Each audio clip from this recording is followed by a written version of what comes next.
அனைத்து நல்லுள்ளங்களுக்கும் வணக்கம். நான் உங்கள் ரவிக்குமார். தொடர்ந்து நம்ம அடுத்தடுத்த அப்டேட்டாக பார்க்குறோம். இந்த update number 24. America, Iran, middle east, அடிஷ்னலாக சவுதியும் ஹவுதிகளும் ஜாயின் பண்ணியிருக்காங்க.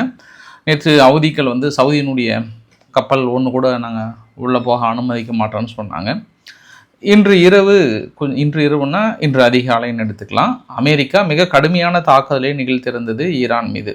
நேற்றை விட இன்று சற்று அதிகம். நேற்று பகல் நேர தாக்குதலாக இருந்தது. இன்று அதிகாலையில் நிறைய தாக்குதலை நிகழ்த்தியிருந்தாங்க. பதிலுக்கு ஈரானும் அமெரிக்க நிலைகளை குறிவைத்து தாக்குதல் நடத்தியிருக்காங்க. குவைத்தினுடைய எல்லை பரப்பில் என்ன நடக்குது? ஈராக், குவைத், ஈரானுடைய எல்லை பரப்பில் இது ரொம்ப பிக்காக நடக்கிற மாதிரி தெரியுது. என்ன காரணம் அப்படின்னா, அமெரிக்கா மிகப்பெரிய ஒரு தாக்குதலை நிகழ்த்தி இருக்கிறது அந்த எல்லை பகுதியில்.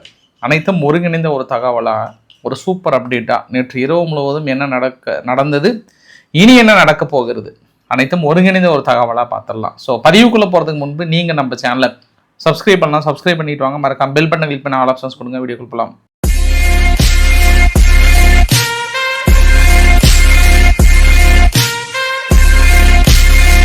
டார்கோவின் நியூக்ளியர் சைட்டு குர்சஸ்தான் ப்ராவின்ஸில் அமெரிக்கா அந்த நியூக்ளியர் பிளான்ட் மீதே தாக்கல் நடத்திட்டாங்க அப்படின்னு ஈரான் மிகப்பெரிய ஒரு குற்றச்சாட்டை சுமத்தியிருந்தது ஒரு நாளுக்கு முன்பு.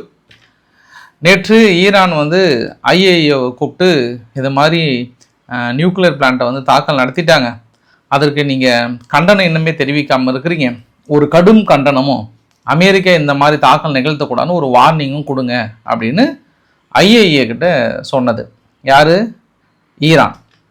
அதற்கு ஐஏஏ என்ன சொன்னாங்கன்னா, இங்கே பாருப்பா, அங்கே அந்த பகுதியிலிருந்து இப்போ ஒரு அணு உலை மீது தாக்கல் நடத்துகிறாங்கன்னா அங்கே சந்தேகத்துக்கு இடமா ஒரு அணுக்கதிர்வீச்சோ அதெல்லாம் நாங்கள் வாட்ச் பண்ணதெல்லாம் எதுவுமே தெரில. அதனால் நீ சொன்ன மாதிரி அது நடத்துனாங்களா இல்லையான்னு டவுட்டாக இருக்குது. நாங்கள் வேணால் நேரில் பார்த்து தான் சொல்ல முடியும், எங்களுக்கு கொஞ்சம் அலோவ் பண்ணுறீங்களா அப்படின்னு அவங்க கேட்க. ஈரான் அதெல்லாம் நீண்டி சொல்லக்கூடாது, தாக்கல் நடத்திட்டாங்க, பாதிப்பு ஏற்பட்டிருக்கு, அவ்வளோதான், முழுமையாக செயலிழக்கிற கண்டிஷன் இருக்குது, அந்த ஏரியாவே பாதிப்பில் இருக்குது, அனௌன்ஸ் பண்ணுறீங்களா இல்லையா, அமெரிக்காவுக்கு எதிராக தனது கண்டனத்தை தெரிவிக்கிறீர்களா இல்லையா, இந்த மாதிரி நீங்கள் கண்டனம் தெரிவிக்கல அப்படின்னா மறுபடியும் அவங்க தாக்கல் நடத்த மாட்டாங்கன்னு என்ன நிச்சயம், முதல்ல கண்டனத்தை தெரிவிங்க அப்படின்னு ஈரான் தரப்பில் சொல்கிறாங்க. அவங்க கூலா, எங்க பார் ஈரான், ஒன்றும் பிரச்சனை இல்லை, நாங்கள் கண்டனம் கூட தெரிவிச்சிடுறோம், வேணா தாக்குதலை கூட நிறுத்திடுறோம், ஆனால் எங்களை அங்கே நீங்கள் இன்ஸ்பெக்ட் பண்ண விடுங்க அப்படின்னு கேட்குறாங்க. அதற்கு அதெல்லாம் கிடையாது அப்படின்றாங்க. அப்போ நிச்சயமாக அந்த இடத்துல தாக்கல் நடத்தினாங்களா இல்லை ஈரான் ஃப்ரேம் பண்ணுறாங்களா அந்த இடத்துல தாக்கல் நடத்தின மாதிரி, அந்த ஆங்கிள் இப்போ மூவ் பண்ணுறாங்க ஐஏஏவும் சரி அமெரிக்கா தரப்புலையும் சரி. அதாவது இப்போ மற்ற பகுதியில் தாக்கல் நடத்துறது, இப்போ ஒரு பாலங்கள் மீது தாக்கல் நடத்தினது, ஒரு பம்பிங் ஸ்டேஷன், ஒரு ஏரியிலேருந்து தண்ணி எடுத்துகிட்டு போகிற ஒரு மோட்டர் மீது தாக்கல் நடத்தின அந்த பதிவுகள் எல்லாம் நம்மளுக்கு தெரியுது, வெடிச்சு சிதறின பதிவுகள் எல்லாமே தெரியுது. பட் எந்த பகுதியில் எதுவுமே தெரியல, அதனால் ஐஏஏ சந்தேகப்படுறாங்க. இல்லை இன்னொரு உள்ளர்த்தமும் இருக்குங்க. ஒரு 4 நாட்களுக்கு முன்பே அமெரிக்கா இந்த பிகாசே மவுண்டைன்னு சொல்லிட்டு அங்கே மேபி அந்த என்ரிச் பண்ண யுரேனியம்லாம் இருக்கும் அப்படின்னு சந்தேகத்தில் தாக்கல் நடத்தலாமான்ற மாதிரிலாம் இருந்தாங்க. ஆனால் திடீர்னு ஹோல்டு பண்ணிட்டாங்க. என்ன காரணம், இன்றைக்கி காலையில் வேர்ல்ட் ஸ்ட்ரீட் ஜேர்னல் தனது பத்திரிகையில் என்ன போட்டிருந்தாங்கன்னா, அந்த பகுதியிலிருந்து அவங்க எப்பயே ஷிஃப்ட் பண்ணிட்டாங்க, சும்மா ஒரு பரபரப்புக்காக சும்மா அந்த வண்டிகளை மூவ் பண்ணுற மாதிரியும் அந்த ஏரியாவை திருப்பி கனெக்ட் பண்ணுற மாதிரியும் ஒரு ஆக்டிங் பண்ணுறாங்க ஈரான். ஏன்னா நீங்கள் வழக்கமாக ஒரு எம்டி மலைப்பதியை தாக்கல் நடத்திட்டு போயிட்டு வெற்றி நீங்கள் கேக் ஊட்டிட்டு கொண்டாடணும். அந்த கொண்டாட்டத்தை பார்த்ததுக்கப்புறம் அவங்க வழக்கமாக தனது அடுத்த லெவலுக்கு கொண்டு போகிறதுக்கான திட்டத்தில் இருக்காங்க. இதில் ஏமாற போகிறது யார் அப்படின்ற ஒரு கொஸ்டின் மார்க்கும் போட்டிருந்தாங்க வேர்ல்ட் ஸ்ட்ரீட் ஜேர்னலில். அதனால் அந்த பிகாசோ மவுண்டைன் இப்போ தாக்கல் நடத்தலை, இப்போதைக்கு அப்படியே எம்டியாக வச்சுருக்காங்க. இப்போ ஐஏஏ மூலயமா உள்ளே அதை இன்ஸ்பெக்ட் பண்ண முடியுமா அப்படின்ற கோணத்தில் ஐஏஏ உள்ள நுழையணும்னு நினைக்கிறாங்க.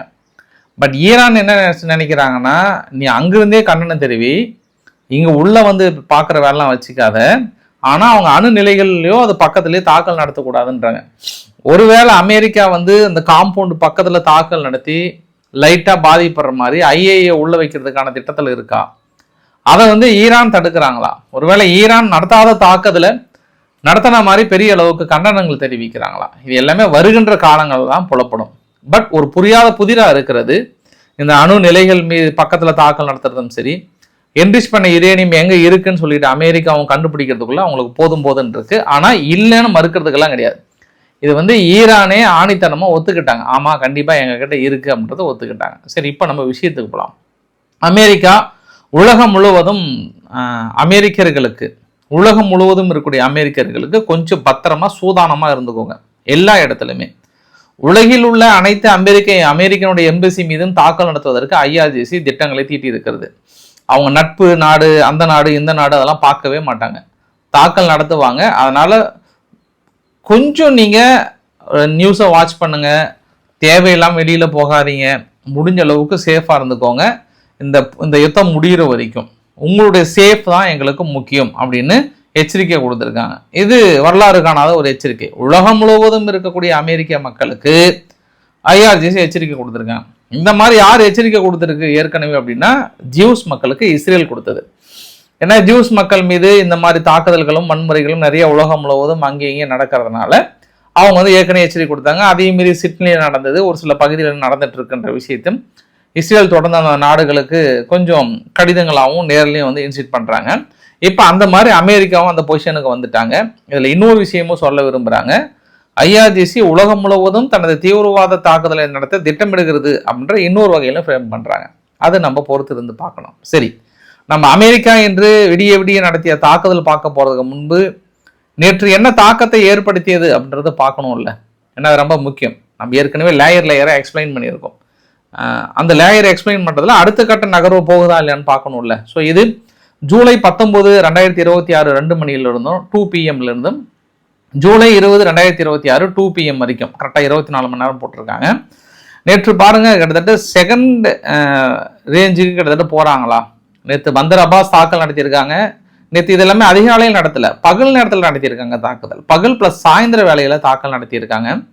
அவங்ககிட்ட என்ன நேற்று சாயந்தர பதிவில் சொல்லியிருந்தேன். அதாவது நேற்று இரவு பதிவில் அப்டேட் நம்பர் 23ல் உங்களுக்கு இந்த டெப்ரீஸ் பகுதியில் பெருசாக வடிஞ்சதாகவும் சிராஸ் பகுதியிலும் புகை மூண்டலம் வந்ததாகவும் தாக்கல் படுத்தியும் உங்களுக்கு காட்டியிருந்தேன் நான். அதனால் இப்போயும் நம்மளுக்கு தெளிவாக தெரியுது.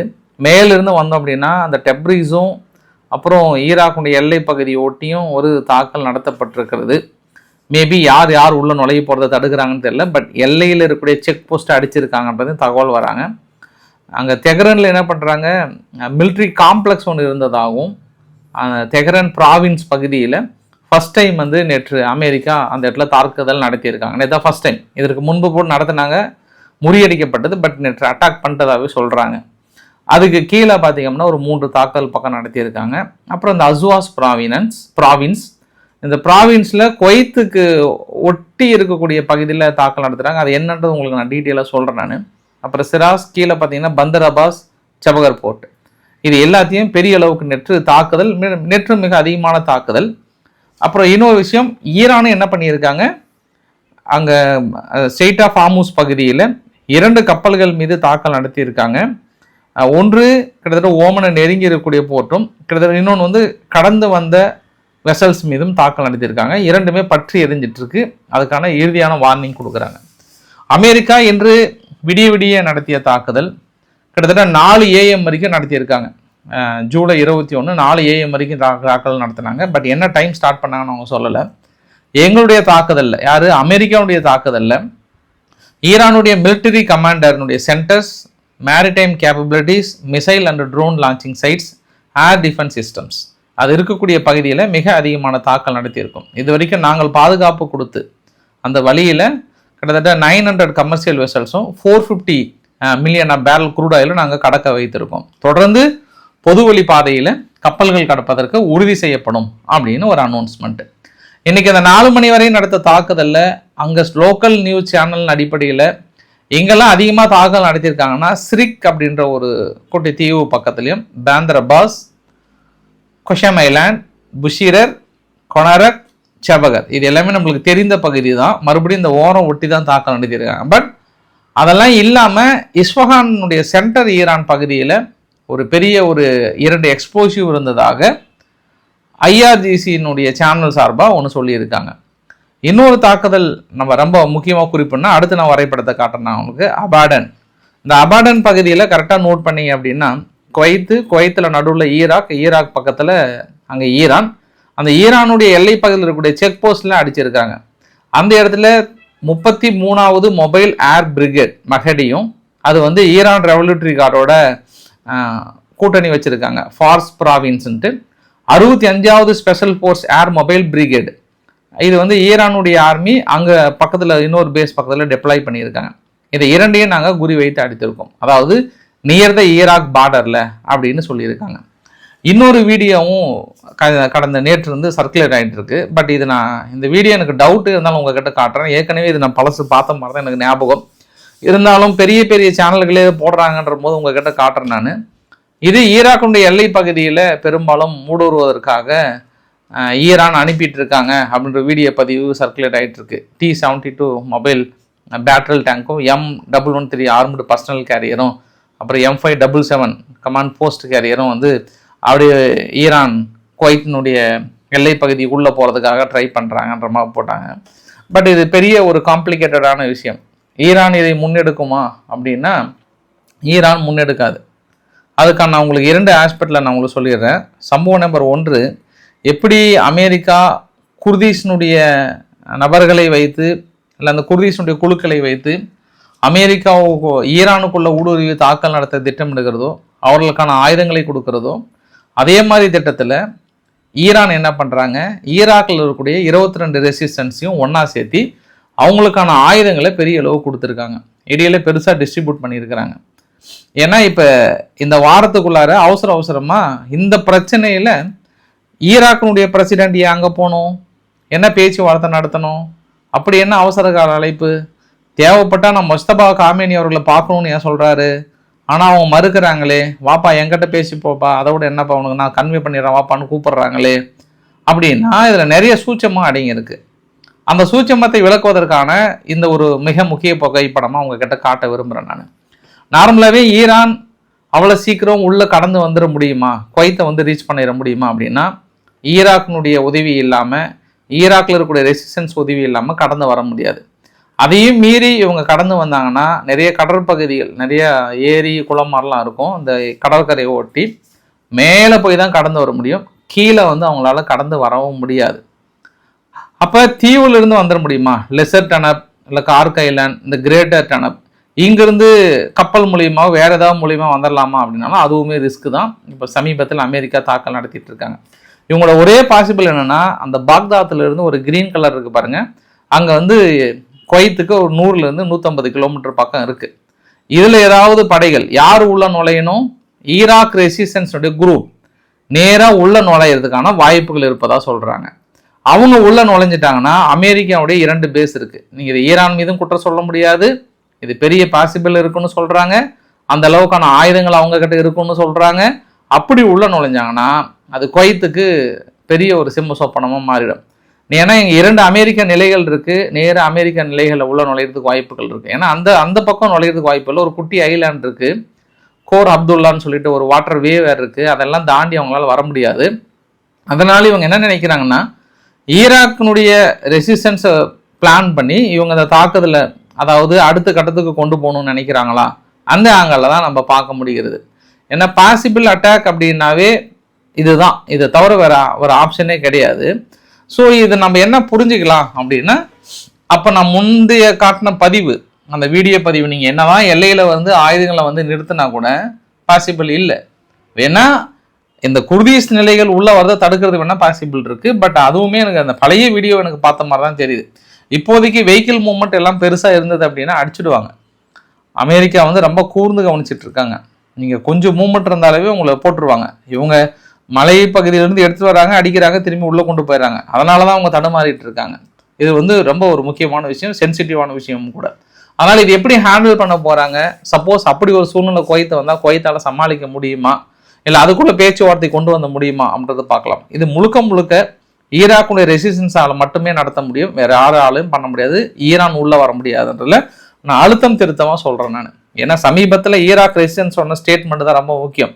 அமெரிக்கா நீங்கள் தாக்கல் நிறுத்தவில்லை என்றால் நீங்கள் வருத்தப்படுகின்ற அளவுக்கு இனி சம்பவம் நடைபெறும், அதையும் நாங்கள் இறுதியாக எச்சரிக்கணும்னு ஒரு வார்த்தை சொல்கிறாங்க. அப்படி என்ன வருத்தப்படுகிற அளவுக்கான தாக்குதல், உங்கள் நிலைகள் மீது தாக்கல் நடத்தப்படுன்றாங்க. அமெரிக்க நிலைகள் மீது தாக்கல் நடத்தி அமெரிக்காவை பலவீனப்படுத்தி அதுக்கப்புறம் குவைத்துக்குள்ள வருவதற்கான திட்டங்கள் ஈடுபடுகிறதா அப்படின்னு பார்த்தோம்னா இதை ஈராக் அரசாங்கம் தடுக்குமா, அதுதான் அமெரிக்கா கூப்பிட்டு பேச்சுவார்த்தை நடத்துறாங்க. இங்க வருவா வாப்பா, உங்கள் பகுதியில் இருக்கக்கூடிய ரெசிஸ்டன்ஸை கொஞ்சம் கண்ட்ரோல் பண்ணுப்பா அப்படின்னு இருக்காங்க. அதுக்காக தான் ஈரானுக்கு போகிறார். இது ஓரளவுக்கு புரிஞ்சிருப்பீங்கன்னு நினைக்கிறேன். அதை தாண்டி இன்னைக்கு செபகர் போர்ட்டில் பெரிய ஒரு அட்டாக்கை பார்த்தோம் காலையில். அதுக்கான பதிவுகளுமே பார்க்க முடியுது. அப்புறம் சிராஸ் மவுண்டைன், அந்த பெரிய ஒரு மவுண்டைன் மீதும் தாக்கல் நடத்தியிருக்காங்க. இந்த தாக்குதல் வந்து பெரிய அளவுக்கு தொடர்ந்து இருக்கிற வேலையிலே சிபிசி நியூஸ் வந்து என்ன சொல்கிறாங்கன்னா, எங்களுக்கு தெரிஞ்சு 100 அமெரிக்க வீரர்கள் மேலே வந்து காயம் அடைந்திருப்பாங்க, கண்டிப்பாக வந்து பெரிய அளவுக்கு காயம் அடைந்திருப்பாங்கன்ற நியூஸ் ரிப்போர்ட் கொடுக்குறாங்க. அது எந்த அளவுக்குன்னு தெரியல, பட் சென்காம் மறுத்துருக்கிறாங்க. இது எல்லாமே வந்தால் நம்மளுக்கு தகவல் வந்தால் தெரியும் நம்மளுக்கு. அதே போல் இன்றுமே ஒரு கப்பல் மீது தாக்குதலை நடத்தியிருக்கிறது அங்கே ஈரான் தரப்பில் ஐஆர்ஜிசி. இன்றைக்கி ஒரு வெசல்ஸ் போயிருக்கு, எங்களுடைய கண்ட்ரோல் இல்லாமல் ஓமன் பேச்சு கேட்டு போனதுனால நாங்கள் இந்த தாக்குதலை நிகழ்த்தியிருக்கிறோம் அப்படின்னு சொல்லியிருக்காங்க. கிட்டத்தட்ட கல்ஃப் ஆஃப் ஓமன் பக்கத்தில் இந்த தாக்குதல். சோஹர் ஆன்ஸ் அப்படின்ற ஒரு கப்பல் மீதும் பிகேபிக்யூஎம் அப்படின்னு சொல்கிறாங்க, இந்த கப்பல் மீதும் தாக்குதலை நிகழ்த்தியிருக்கிறாங்க. இது குவைத்தினுடைய ஆயில் டேங்க் கம்பெனி கேஓடிசி அப்படின்னு சொல்கிறாங்க. இந்த கப்பல் மீது தாக்குதலை நடத்தியிருக்காங்க. கடந்த 33 நாட்களாக பொறுமையாக இருந்து அப்படியே கொஞ்சம் கொஞ்சமாக நகர்ந்து வந்த அந்த கப்பல் மீது இப்படி ஒரு தாக்குதல். தொடர்ந்து ஃபட்டா 110வும் அப்புறம் ஜுல்ஃபிகர் மிசைல்ஸ் மூலமாக அமெரிக்காவோட நிலைகளை குறி வைத்து பெரிய தாக்கல் நிகழ்த்தியிருக்காங்க. Bahrain, Kuwait and Jordan. ஜோர்டனுடைய வான்தடுப்பு சாதனங்கள் ரொம்ப என்கேஜாக இருந்தது. தொடர்ந்து சமூக வலைதளங்களில் அமெரிக்காவோட நிலைகள் பாதிக்கப்பட்ட, நேற்று நம்ம இரவு பதிவில் 23வது பதிவில் உங்ககிட்ட காட்டினேன் இல்லையா, அந்த பதிவில் நிறைய உங்களுக்கு ஆதாரங்கள் காட்டியிருந்தேன் நான். முன்பு இருந்த நிலையும் தற்போது இருந்த நிலையும் அது எல்லாமே கம்பேரிட்டிவாக பார்க்குறாங்க. தொடர்ந்து இன்னும் தாக்கல் நடத்த பலவீனப்படுத்த முடியுமா, இல்லை அமெரிக்கா வெளியேறுகிறதான்ற கோணத்தில் பெரிய தாக்குதல் நிகழ்த்துறாங்க. எனக்கு இதெல்லாம் கூட ஓகே தான், இந்த தாக்கல் நடத்துகிறாங்க, பாதிப்புகள் ஏற்படுது. பட்டு இந்த ஒரு சில நியூஸ் எல்லாம் வந்து இந்த அரேப் நியூஸ் போன்ற ஒரு சில சேனல்லாம் வந்து இப்போ ஐயோ அது எப்படி சொன்னாங்களே, நீங்கள் அவங்கக்கிட்ட சொல்லிடுறேன் கேளுங்க. நீங்கள் ராய்ட்டர்ஸ் சொன்னதாக குவைத் வந்து பாகிஸ்தான்கிட்ட கேட்குறாங்களாம், பாகிஸ்தான் கொஞ்சம் உங்கள் வீரர்களை கொஞ்சம் அனுப்பிடுறீங்களா, ஏன்னா கிரவுண்ட் ஃபோர்ஸ் வந்து உள்ளே வந்தால் திடீர்னு எங்களால் தடுக்க முடியாது. அதனால் அது இல்லாமல் ஈரான் வேறு தொடர்ந்து குவைத்தை வந்து தாக்கல் நடத்திட்டு இருக்காங்க. ஒன்று நெகோசியேஷன் பார்ட்டுக்கு வாங்க, அப்படி இல்லைன்னா நீங்கள் தான் எங்களை காப்பாற்றணும். ஏன்னா உங்ககிட்ட தௌசண்ட்ஸ் ஆஃப் பாகிஸ்தான் ட்ரூப் இருக்குது, ஃபைட்டர் ஜெட் இருக்குது, ட்ரோன் இருக்குது, ஏர் டிஃபென்ஸ் சிஸ்டம் இருக்குது, அது இல்லாமல் நீங்கள் அணுகுண்டு பாய்ஸ் வேறு. அதனால் நீங்கள் எங்களுக்கு சவுதி அரேபியா ப்ரொடெக்ட் பண்ணுற மாதிரி எங்களை வந்து ப்ரொடெக்ட் பண்ணுங்கன்ட்டு ராய்ட்டர்ஸில் சொன்னதாக அரேப் நியூஸ் பத்திரிக்கை வந்து இன்றைக்கி எழுதி தள்ளியிருந்தாங்க பக்கமாக. ரைட்டு. இப்போ அமெரிக்கா காப்பாற்ற முடியாத ஒரு சம்பவத்தை பாகிஸ்தான் வந்து தனது வான்தடுப்பு சாதனம் மூலியமாகவும் தனது வீரர்கள் மூலமாகவும் அந்த கிரவுண்ட் ஃபோர்ஸை முறியடிக்கும் நீங்கள் நினைக்கிறீங்க. சரி, ஓகே, எழுதிக்கோங்க, சந்தோஷமாக இருங்க. இது பாகிஸ்தானுக்கே வெளிச்சம். இது பாகிஸ்தான் ஏற்கனவே சவுதி அரேபியாவை பயங்கரமாக காப்பாற்றிட்டு இருக்கிறாங்க. இப்போ ஒருவேளை அந்த அணுகுண்டு பாய்ஸ் இருக்கிறனால அப்படி கடிச்சு அந்த பக்கம் தூக்கி போட்டுருவாங்கன்னு நினைக்கிறாங்களான்னு எனக்கு தெரியல பாஸ். ஆனால் இப்படியெல்லாம் ஆளை வச்சு எழுதுவாங்களா அப்படின்ற இன்னொரு ஆங்கிலையும் பார்க்கலாம். தொடர்ந்து அமெரிக்க நிலைகள் கொஞ்சம் கஷ்டமான நிலைமையில தான் இருக்குது. இந்த பக்கம் ஹவுதிகள் பயங்கரமாக மிரட்டல் கொடுத்தாங்களே, இதுக்கான பதிலடிகள் என்ன? சவுதி அரேபியா சொல்லிட்டாங்க, ஒரு காலமும் அப்படி ஒரு சூழ்நிலை ஏற்படுத்த மாட்டோம், ஒவ்வொரு கப்பலுக்கும் ப்ரொடெக்ஷனோடு அனுப்பணும். தொடர்ந்து நாங்கள் 300க்கும் மேற்பட்ட கப்பல் வந்து நாங்கள் இந்த பாதையை பயன்படுத்திட்டு தான் இருக்கோம். எங்களுக்கான உணவுகள், கன்ஸ்ட்ரக்ஷன் மெட்டீரியல், மீதி எங்களுக்கு தேவையான முழு டிரான்ஸ்போர்ட்டு நாங்கள் இதை நம்பி தான் இருக்கோம். நாங்கள் ஏதாவது அப்படி ஒரு சம்பவம் நிகழ்க்கும் பட்சத்தில் கடுமையான பின்விளைவுகள் ஏற்படும், அதற்கும் நாங்கள் தயாராக இருக்கிறோம். இது எச்சரிக்கை அல்ல, வார்னிங். அவ்வளோ, ரெண்டும் ஒன்று தானே, அப்படின்னா டைலாக் ஒன்று தான். மிக கடுமையாக நாங்கள் வார்னிங் கொடுக்குறோம் அப்படின்னு சொல்லிட்டாங்க. பக்கத்தில் இருக்கக்கூடிய ஏமனில் அவங்களுடைய இன்டீரியர் மினிஸ்டர் வந்து என்ன சொல்லியிருக்கிறாருன்னா, அப்படி ஒரு சூழ்நிலை நடக்கும் பட்சத்தில் நாங்கள் சேஃப்கார்டாக இருப்போம். கண்டிப்பாக நாங்கள் ஹவுதிகள் மீது தாக்கல் நடத்துவதற்கான வாய்ப்புகள், அதாவது அச்சுறுத்தல் ஏற்படும் பட்சத்தில் தேவைப்பட்டால் நாங்கள் கிரவுண்ட் ஃபோர்ஸ் அனுப்புறதுக்கும் தயாராக இருக்கிறோம். ஈரான் ஆக்டிவிட்டீஸ் வந்து இந்த அளவுக்கு ஊக்குவித்து தாக்கல் நடத்துகிறாங்கன்னா அது எங்களுக்கான எச்சரிக்கையாக பார்க்குறோம். நீங்கள் சவுதி அடிக்கும் பட்சத்தில் ஏமன் வந்து அதை தடுக்கிறது மட்டும் இல்லை, கிரவுண்ட் ஃபோர்ஸே நாங்கள் உள்ள அனுப்ப தயாராக இருக்கிறோம், தயாராக இருங்கள் அப்படின்னு சொல்கிறாங்க. நேற்று இரவு ஹவுதிகள் என்ன சொல்கிறாங்க, அந்த மைக் மூலயமா வார்ன் பண்ணுறாங்க, இந்த மாதிரி சவுதி கப்பல்கள் யாராவது இருந்தீங்கன்னா நாங்கள் தாக்கல் நடத்த போகிறோம், நீங்கள் ரிட்டர்ன் போயிடுங்க, அது ஃபர்ஸ்ட் டே எச்சரிக்கை அப்படின்னு சொல்கிறாங்க. ஆனால் அந்த எச்சரிக்கையெல்லாம் மீறி நிறைய கப்பல்கள் போயிட்டு தான் இருந்தது. ஏன்னா அந்த வழியில் வந்து சீனானுடைய கப்பல் போகுது. சீனா மட்டும் இல்லை, இன்னும் மற்ற நாடுகளுக்கும் இந்தியாவுக்கு தேவையான கப்பல்லாம் வந்துட்டுருக்கு. இப்போ ஹவுதிகள் வந்து சவுதியினோட உதவியோட சீனாவுக்கு போகிற கப்பல் அடிச்சிருவாங்களாம். அப்போ சீனா மீது நடத்தப்படுகிற தாக்குதல் அது இல்லை, இந்தியா மீது வருகின்ற கப்பலை அடிக்க போகிறாங்களா? ஏன்னா அவங்க நார்மலாகவே அந்த வழியை விடல, அவங்க ஸ்டேட் ஆஃப் ஹார்முஸ் பகுதி விடல. அதே மீறி இந்த பகுதியும் தடுத்துட்டாங்க அப்படின்னா உலகமே மிகப்பெரிய ஒரு பாதிப்பு உள்ளாகும். அதை வந்து சமாளிக்க முடியாது. காலத்தின் கட்டாயம் யாராவது ஒருத்தர் ஹவுதியை உள்ள பூந்து அடித்து ரிலீஸ் பண்ண வச்சாதான் உண்டு. அதையே மீறி இல்லைனாலுமே இந்த பக்கம் வேற ஒரு பெரிய ஒரு கப்பல் திருட்டு குரூப்பே இருக்குது, அந்த டிஜிபவுட்டிக்கு இந்த பக்கம் வந்து அவங்க அதுக்கு மேலே இருப்பாங்க. இன்னும் இதெல்லாம் சேர்ந்து சமாளிக்க முடியுமா? பேபிள் மேண்டப் வந்து ஒரு கிரிட்டிக்கல் கண்டிஷன் இருக்குது. தற்போது வரை எந்த பாதிப்பும் இல்லாமல் போயிட்டு தான் இருக்குது. ஆனால் எழுதி வைத்துக் கொள்ளுங்கள், அந்த யுத்தத்தை விட இது பெரிய அளவுக்கு மாறப்போகிறது. சவுதி அரேபியா, ஹவுதிகள் ப்ளஸ் ஏமன், இது மூன்றும் ஒரு முக்கோண காதல் கதையில் அடி நடிச்சுக்க போகிறாங்க. மிகப்பெரிய ஒரு தாக்கல் நடப்பதற்கான சம்பவம் இருக்குது. இதை முன்கூட்டியே உணர்ந்த பிரான்ஸ் வந்து என்ன பண்ணுறாங்கன்னா, ஜூலை 27 வரைக்கும் எந்த ஒரு கப்பலும் கப்பல் விமானங்களும் தடை பண்ணுறாங்க. ரியாத்துக்கும் துபாய்க்கும் இப்போதைக்கு வேண்டாம் அப்படின்னு எக்ஸ்டெண்ட் பண்ணியிருக்காங்க. இது கூடுதல் தகவலாக சொல்ல முடியும். ஸோ என்ன நிகழ்வு நடக்க போகிறதுன்னு பார்த்துடலாம். அடிஷ்னலாக இன்னும் மற்ற நிகழ்வுகள் பார்த்தோம் அப்படின்னா, நேற்று காசாவுக்குள்ளார ஒரு கார் மீது நடத்தப்பட்ட தாக்குதலில் 2 நபர்கள் கொல்லப்பட்டதாக இஸ்ரேல் தரப்பில் சொல்கிறாங்க. ஒன்று, இவங்க தான் அக்டோபர் 7 மூளையாக இருந்த சலால் சவுதி அப்படின்னு சொல்லிட்டு ஒருத்தரும், இன்னொன்று வந்து தஹர் அகமது. இவங்க 2 பேருமே 7 மூளையாக இருந்து செயல்பட்ட முக்கிய நபர்கள். 2 தீவிரவாதிகளை கொன்று விட்டோம் என்று இஸ்ரேலினுடைய டிஃபென்ஸ் ஃபோர்ஸ் அதிகாரப்பூர்வமாக அனௌன்ஸ் பண்ணியிருக்காங்க. பட் காசானுடைய அதிகாரப்பூர்வ செய்தியில் என்ன சொல்கிறாங்கன்னா, அவங்க டெரரிஸ்ட் கிடையாது, அப்பாவி பொதுமக்கள். யுத்தம் என்றால் என்னவென்று தெரியாது உறங்கிக் கொண்டிருந்த மக்கள் மீது தாக்கல் நிகழ்த்தியிருக்கிறார்கள். அவங்கள கூப்பிட்டு இஸ்ரேலுக்கு நம்மளுக்கு சண்டை நடக்குதுன்னா அப்படியான்னு கேட்குற ஆளுங்க அவங்க மீது நீங்கள் தாக்கல் நடத்துறீங்க அப்படின்ற ஒரு குற்றச்சாட்டையும் விமர்சனத்தையும் வைக்கிறாங்க இஸ்ரேல் மீது. அதை நம்ம பொறுத்து இருந்து பார்க்கலாம். நம்ம யூகேல புதிய பிரதமர் ஒருத்தர் பர்ன்ஹாம் வந்து தேர்ந்தெடுத்துட்டாங்க. வழக்கமாக யூகே என்ன பண்ணுறாங்க, யூகேன்ற பாருங்க, அமெரிக்கா ட்ரம்ப் அவர்கள் ஃபோன் பண்ணார், என்ன பங்காளி நல்லா இருக்கியா, 2 பேரும் இணைந்து செயல்பட தயாரா, ஓகேவா, முன்னந்த கிறிஸ்டான் தான் கொஞ்சம் கசமுசான்னு நிறைய எதிர்ப்பு தெரிவிச்சிட்டாரு, உன்னை கஷ்டப்பட்டு வர வச்சிருக்கிறோம், கொஞ்சம் நீங்கள் ஒத்துழைப்பீங்கன்னு நம்பிக்கை இருக்குன்னா, அவரும் ஒன்றும் பிரச்சனை இல்லை நண்பா, ஒன்றும் இல்லை பண்ணிக்கலாம் கோட்டசாமி, தயாராக இருங்கன்னு சொல்லியிருக்காங்க. அதனால் உங்களுடைய உறவுகள் புதுப்பிக்கப்படும் அப்படின்னு சொல்லிட்டு அப்படியே இன்னொரு அறிவிப்பும் கொடுத்துட்டாரு. அங்கே கனடாவுக்கு என்ன பண்ணிட்டாரு, ஒரு 50% வரியை போட்டார். மிகப்பெரிய ஒரு வரி. என்ன காரணம்னா, டிஸ்கிரிமினேட்டரி ட்ரீட்மெண்ட்டு. தொடர்ந்து கனடாவுடைய கூட்ஸ் எங்கள் லேண்டுக்குள்ள யூஎஸ்னுடைய ஆல்கஹால், ஆட்டோமேட்டிவ், டெய்ரி ப்ராடக்ட்டு தொடர்ந்து அதிகமான நீங்கள் வரி விதிக்கிறனால நாங்கள் அந்த 50% வரி விதிக்கிறோன்ட்டாங்க. அவங்களும் பதிலுக்கு வரி போடுறேன்ட்டாங்க. ஆரம்பிச்சிட்டிங்களா? உலகமே இங்கே பெரிய பிரச்சனை இருக்கும்போது அப்போ அந்த வரி சண்டை ரொம்ப முக்கியமா? இந்த வரி குதிரை வரிசாமியை ஒன்றும் தாங்க முடியலன்ற இன்னொரு ஆங்கிளில் பார்க்கலாம். சரி, வீடியோவோட கிளைமேக்ஸில் உங்களுக்கு நான் 2 பதிவு காட்ட விரும்புகிறேன். நான் இந்த பதிவு இசபெல்லா கான்ஸ்லாஸ்னால் அவங்களுக்கு வயசு 19. இப்போ 2025 தான் அவங்க கிளாஸ் எல்லாம் முடிச்சுட்டு அமெரிக்காவுடைய இராணுவத்துக்காக வந்தவங்க. ஹை ஸ்கூலில் முடிச்சுட்டு கரெக்டாக ஜெர்மனியிலேருந்து ட்ரான்ஸ்ஃபர் ஆகிட்டு இப்போ தான் அங்கே லெபனானில் இருக்கக்கூடிய அமெரிக்க நிலைகள் இருக்குல்ல, அந்த இடத்துல வந்து ஒர்க் பண்ணாங்களாம். நேற்று அவங்க கொல்லப்பட்டிருக்கிறாங்க அப்படின்ற ஒரு வீடியோ மெசேஜாக வந்து வெளியிட்டிருக்காங்க. அவங்க குடும்பத்தார் வந்து உருக்கமாகவும் வெளியிட்டிருக்காங்கன்றது ஒரு கூடுதல் தகவலாக சொல்ல முடியும். 1 சம்பவம் நம்பர் 2 பந்தாட்டன்ற பாருங்க, வேர்ல்டு கப் நடந்துச்சு இல்லையா?